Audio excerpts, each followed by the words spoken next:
কৃষক দল এবং যুব দলের নাম পেয়েছি আমরা। যেটা আওয়ামী লীগের দোসররা চলে যাওয়ার পরে যে ফাঁকা স্পেসটা তৈরি হয়েছে, সেই জায়গায় নিজেরাই চাঁদাবাজি করতে উদ্যত হচ্ছেন, নিজেরাই দখলদারিত্ব করতে উদ্যত হচ্ছেন।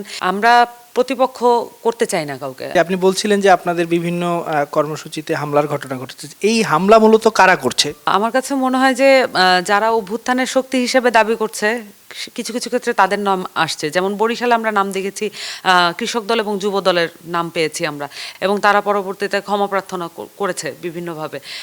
তো কিন্তু আমরা এটা দলীয়গত কোনো অবস্থান দেখিনি এবং এই পর্যন্ত আমরা বহিষ্কারাদেশ পাইনি।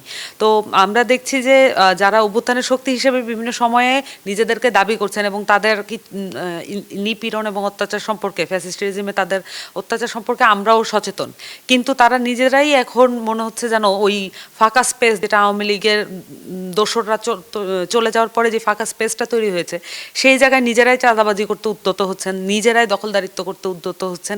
আপনি বললেন যে বিভিন্ন জায়গায় হামলার ঘটনায় বিএনপি নেতাকর্মীরা বা বিভিন্ন স্তরের নেতাকর্মীরা জড়িত।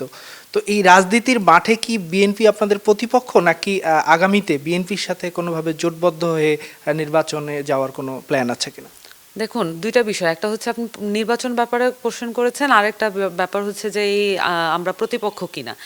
আমরা প্রতিপক্ষ করতে চাই না কাউকে। আমরা মনে করি যে জাতীয় ঐক্য ছাড়া এই বাংলাদেশের যে ভগ্নদশা, এটাকে ঠিক করার জন্য সকলে মিলে চেষ্টা করা ছাড়া কোনো গতি নেই।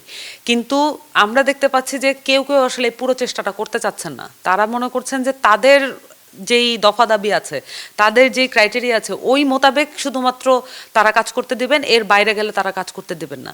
তো আমরা মনে করি যে সকল দলের মধ্যে কিছু ভুলভ্রান্তি থাকে, কিছু জায়গা থাকে, তারা ওগুলো উতরে উঠবেন। আর আমরা প্রতিপক্ষ হিসেবে কাউকে এখনও দেখছি না। আমরা মনে করি যে এটা রাজনৈতিক ঐক্য এবং জাতীয় ঐক্যের মধ্যে দিয়ে সমাধান হওয়া সম্ভব। আরেকটা বলেছেন নির্বাচন, আমরা তরুণ প্রজন্মের জায়গা থেকে আমরা বলছি অবশ্যই গণপরিষদ নির্বাচন লাগবে।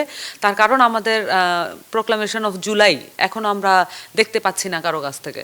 প্রোক্লামেশন অফ জুলাই ছাড়া আমাদের এই অভ্যুত্থানের যেই স্পিরিটটা ছিল, এটাকে ধরে রাখার আর কোনো উপায় নেই, এবং এটাকে ইনক্লুড করার জন্য অবশ্যই গণপরিষদ নির্বাচনে যেতে হবে।